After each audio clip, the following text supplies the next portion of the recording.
Hey, what's up, everybody? Welcome to my channel. My name is Paul, the Canadian Snowman, here once again with geography. Now, we're on to Moldova. Yes, Moldova! Don't know anything.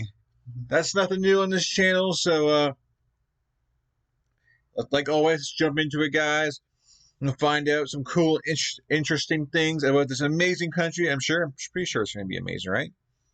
We're gonna find out. But anyways, please hit that like and subscribe button below, please and thank you. And yeah, we're gonna jump right into it. Ta-da. Looks like Paul is recording from home again, just like me. And bam. Hey everybody, so once again, just like the last episode, I was stupid and I booked the wrong day at the YouTube space, so this episode was filmed in my house. The audio quality is not going to be as good, the black backdrop is totally visible, but hey, we got some good information in this episode. Oh, and you can get one of these shirts, The Blood of Those Who Fight for the Freedom, geographynow.com. Anyway, enjoy the episode. Imagine a person who speaks Russian, is Orthodox, eats borscht, and lives in a state that is slowly trying to introduce market enterprise in a partial state-run system. Chances are, you're Russian, right? Nope, Latin. At least in Moldova. Okay. It's time to learn geography now! Hey everyone, I'm your host Barbs. If you don't include microstates, Moldova is the European country with the least amount of visitors, and even then, Monaco, a microstate, gets like 3 times more visitors. This episode is going to be very fun because if you know me, I love diving into the obscure, underrepresented regions of the planet that need publicity boosts. So be honored, because today you're about to enter the Bob Saget of Europe. Most people in the world probably won't be able to tell you where Moldova is on the map. If you can, congratulations, you're probably Moldovan. First of all, the country is landlocked, located in Eastern Europe, bordered by Romania to the west and Ukraine to the north, east, and south. Yes, Ukraine even took this 1-mile wide corridor on the lower Dniester National Park, cutting off the closest access they could have had to the Black Sea. The country is divided into 32... Come on, Ukraine, why are you doing that to Moldova? Come on now. This seemed very nice. But I think that's been a theme throughout all these, not all of these, but a lot of these videos where the country is like so close to being connected to water, and like I guess a bigger or more powerful country is like, nope, this is mine. Anyways.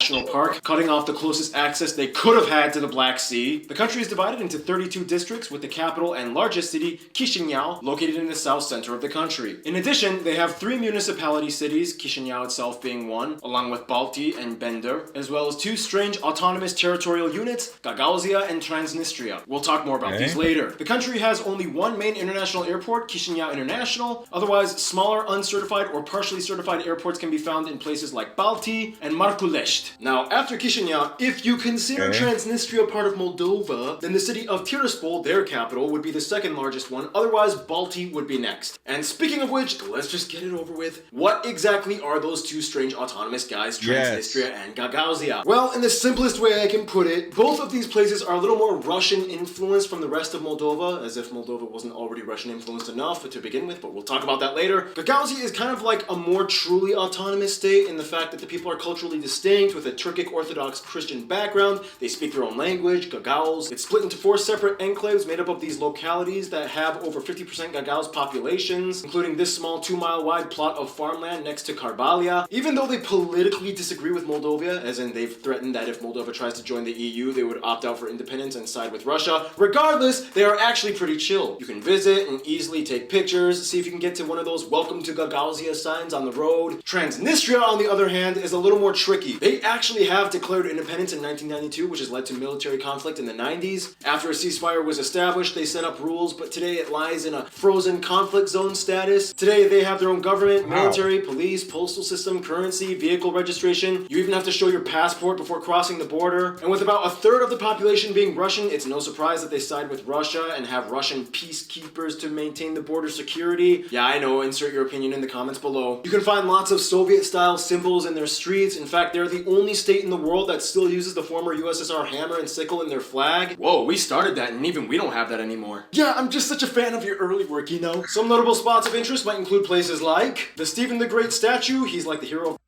mean, that seems very complicated. Like, there's 2, like, parts of the country that really don't want to be part of the country. Like, what would you guys say, what percentage-wise in those parts want to like break off? Because if it's like mostly all of them, then what exactly is stopping them from, I guess, becoming their own country? Uh, 'Cause I don't know. I guess like in Moldova, they really don't want them to break off, So they're kind of having to kind of sacrifice maybe decisions they normally wouldn't make to kind of keep them in line or keep them happy. Not sure. It definitely sounds very complicated. It's a little confusing, but you gotta do what you gotta do to keep your country together, right? I understand that. Burkina. Some notable spots of interest might include places like the Stephen the Great statue, he's like the hero of the nation, the sites of Old Orhe, the fortress of Soroka, Manukbeli's castle, the Ark of Triumph and Cathedral of Moldova, so many monasteries like these, the National Museum of History of Moldova, the National Museum of Ethnography, the State Circus in Chisinau, the Little Prince statue, the Jewish Cemetery, Gypsy Hill, and probably the most iconic landmark, the underground wine city of Mileștimici, the Guinness World Record largest wine collection in the world with over 120 kilometers of tunnels and corridors. Yeah, they love wine. Let's talk more about resources and such in... Is that thing full of wine? Like, I mean, are all those bottles full of wine?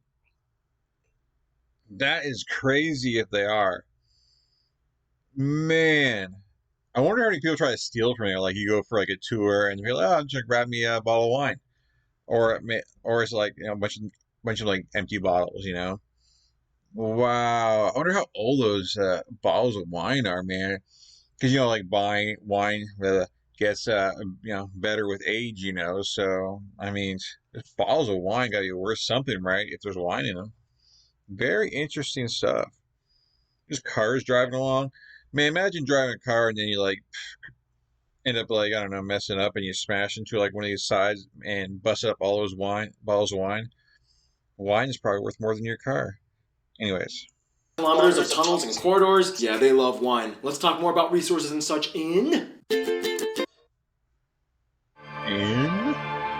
In this commercial that we're about to skip. Yeah. Now, if you don't know anything about Moldova's land, one thing you definitely should know is wine. Most houses in the countryside and even some of the cities have wine cellars. It's kind of like what saunas are to Finland.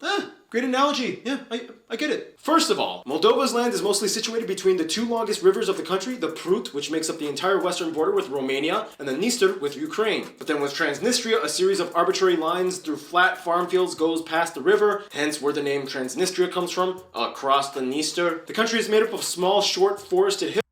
So this is the area where I guess I see it on the news, but I don't know the details, and I guess I should have paid attention more.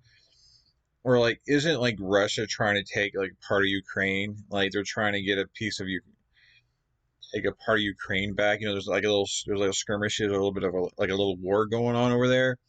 Am I right, or am I thinking about like I think that's Ukraine, right? Or am I thinking of something else? Because I know a lot of you, obviously, most of you know a lot more than me about this kind of stuff over there. So, but there's been like a bunch of disputes and. Russia, I think it was Ukraine. I apologize if I'm wrong. Yeah, kind of there were tanks and coming into Ukraine and trying to take over part of it. Because I guess maybe that's kind of what this is. Maybe I don't know. I'm confusing myself now. I'm sorry if I'm confusing you. Anyways. Hills, cut by numerous creeks and rivers, the tallest point being only 430 meters high, Balanești Hill, and all of which are part of the Moldovan Plateau, which extends into the larger Carpathian mountain chain. The largest natural lakes would be either the Manta and the Beliu, located right on the border with Romania. And right at the very southernmost tip of Moldova, they have a small 200-meter coast with the Danube, and their only shipping port with access at Giurgiulești, which is essentially the only indirect point of access they have to the Black Sea, which is kind of important. Whew! Alright, animation is done, so you know what that means. This is time for my triple shot of Espresso Break. Noah takes over as co-host in this segment, so I don't end up losing my voice before this episode is over. Brother man, I think you have a problem. Don't care, take it away. About half of the country is arable, and chances are no matter where you travel, you will find a vineyard. As mentioned before, Moldova takes wine very seriously. And for a nation as small as they are on the world stage, it's amazing they've ranked 12th in wine production. They even have a holiday to celebrate it. Their lush landscape is home to various animal species like brown bears, European hares, minxes, great egrets, white storks, and the national animal animal, the oryx. You can even find it on their coat of arms. Just north of the capital, you can find one of the largest gypsum caves in the world, the Emil Rakovita, containing over 20 underground lakes. Food-wise, they pretty much follow the same format as Romania. You have things like mamaliga, sarmale, and placinte. You'll notice everything kind of has a Slavic twist to it. Lots of sour cream added to soups. Borscht, a sour-tasting soup, is popular, as well as pickled vegetables. Economy-wise, things really changed up after independence from the Soviet Union. Trade policy changed, and for a while they had a huge inflation rate after switching currencies. Today, they are classified as the poorest country in Europe in terms of GDP per capita, and to address this, they had to switch up a few things. One thing they did was they greatly loosened the foreign investment barriers to pretty much anything, as long as it didn't go against the interests of national security and order. Also, purchasing agriculture in forested lands are forbidden. Even so, not much change, and it's partially because, well, it kind of went like this. All right, independence! Ready to take on the world. Sweet, so what are you gonna do now? You're gonna open up a market economy? Yes! Technically! I mean, you know, I'm still gonna like kind of heavily regulate wages and prices and add a few legal restrictions, but yes, privatization and whatnot. Oh, okay. In that case, when are you going to announce this globally? And we'll get to that later. First, I need some wine. Yep, Moldova kind of lacks in the PR department for now. Otherwise, there is a slow but steady overall growth, but it's always kind of hindered by domestic problems. Seems like a great time to discuss more of that in... Thank you, Noah. Follow him on Instagram. Now, it really does kind of seem like in order to understand Moldova, you kind of have to understand Romania first because it's so important. But alas, these videos are done alphabetically, so sorry. Ugh, I should have named myself Lomania.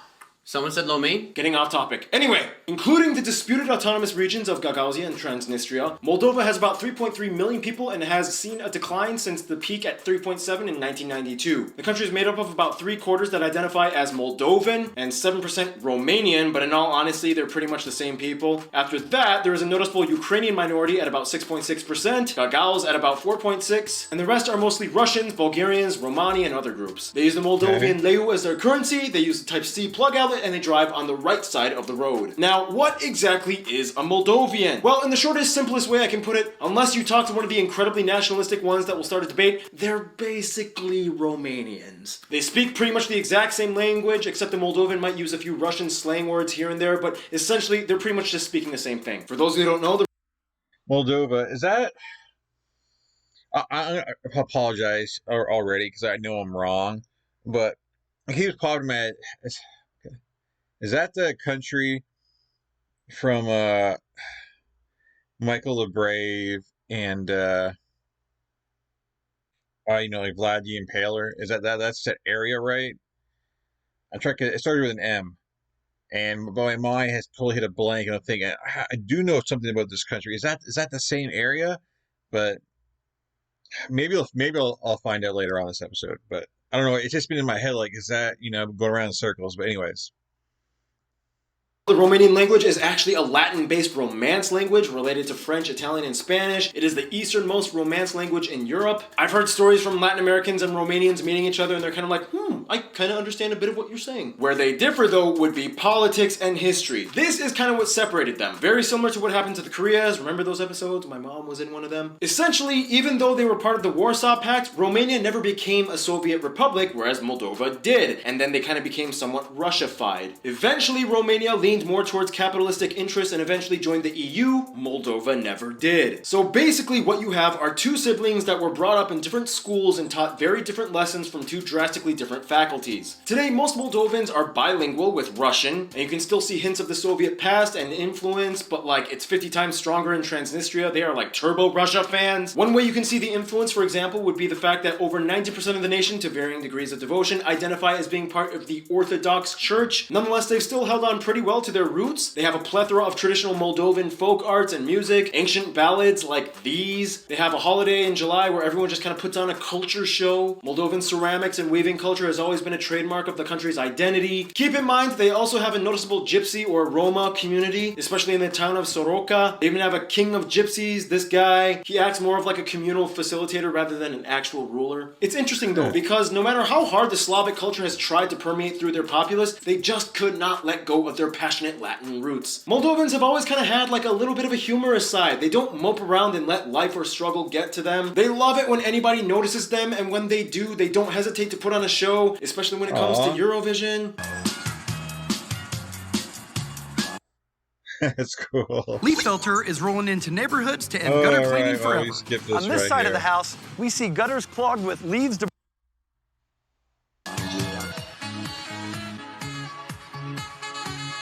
Wow. They celebrate harvest festivals, a car-free day, a huge music festival in March. Anyway, we could go on, but we gotta discuss the history in the quickest way I can put it. The Tripilia culture, the Dracians, the Romans, Bulgars, Hungarians, and other tribes invade. The Mongols came by, Turks come in, Stephen the Great, the hero of the nation, wins 44 battles. They end up becoming an Ottoman vassal state. Russia comes in and annexed what they called Bessarabia. After World War I, Romania came in. They unified. After World War II, the Soviet Union came back in. They become a Soviet Republic. Moldova becomes very Russian. Hold on. And annexed what they called Bessarabia. After World War I, Romania came. Transylvania, Moldova. That's Moldova, right? So I was right. Okay. I was right? I think so. Because Transylvania was next to Moldova. My God. I'm sorry, guys. I know you guys. It's been twirling in my head. Okay. It's the same area. For those of you who haven't watched any of my other stuff, I just finished doing a series of Michael the Brave, and I'm actually in the middle of a series of Vlad the Impaler. And apparently, it's the same area. So, I'm sorry. That excites me that I put it together, and I'm still not 90% sure I'm right at all. But it's exciting for me, but I'm sorry. Came in, they unified. After World War II, the Soviet Union came back in. They become a Soviet Republic. Moldova becomes very Russianized until 1991 independence. The Dniester War with Transnistria. Scandals, protests. They can't figure out who they want as a president for like 3 years. And here we are today. Now, I asked some of you guys, the Moldovan geography peeps, to give me a list of some of the most famous Moldovan people in your opinion, and here's some that you mentioned. Ozone, the guy who made that Numa Numa song. The Epic Sax guy. Ion Andoina. Maria Bisu. Eugen Doga. Alexandru Plamadayala, Maria Sebutari, Gregor Veru, Nikolai Skislov, Alexander Frumkin, Anton Rubinstein, Samuel Zemurai, and Horst Kohler. They said he kind of counts. Alright, cool people and even cooler ties to the rest of the world, which brings us to...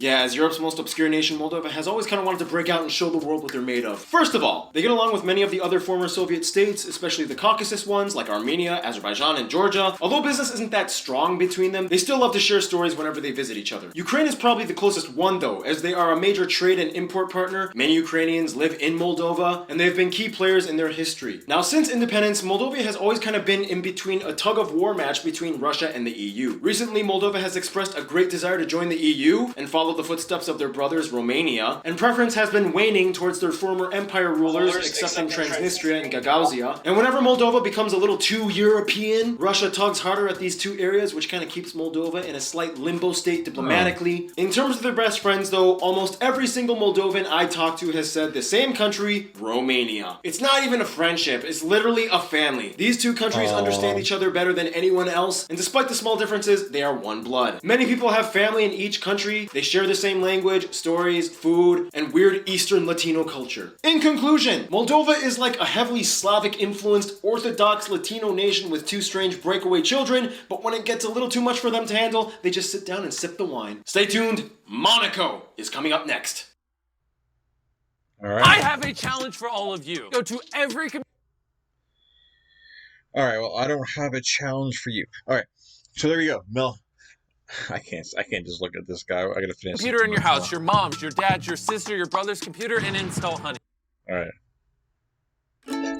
Look, I just look at that guy while I was doing this closing. So Moldova got awesome history, and I feel like I actually know some stuff about it, and now, and so I'm trying to put the pieces together. But definitely a really cool country, a very complicated country. But it seems like a very welcoming people, as they said. So, if I went to actually go visit, people would kind of be really pretty cool and welcoming and ready to show off kind of thing. That's kind of the idea I got there. So that'd be really cool. And yeah, I guess, it seems like a lot more, every country's got future history, but, there's a lot more surprises to come with Moldova. It seems like, there's some things unsure, with the whole Russia EU thing and how that's going to play out. I think eventually, you guys think whoever live there eventually, Moldova's going to go one way or the other, or they're kind of still stuck in kind of limbo. That'd be kind of cool to see. But anyways, please hit that like and subscribe on below. And I hope you guys check out my other videos and continue the journey through every country in the world, alphabetical order, because it's a lot of fun. So anyways, excuse me, like and subscribe. You guys are amazing. And I'll catch you guys in future videos. You guys have a great day or a great night.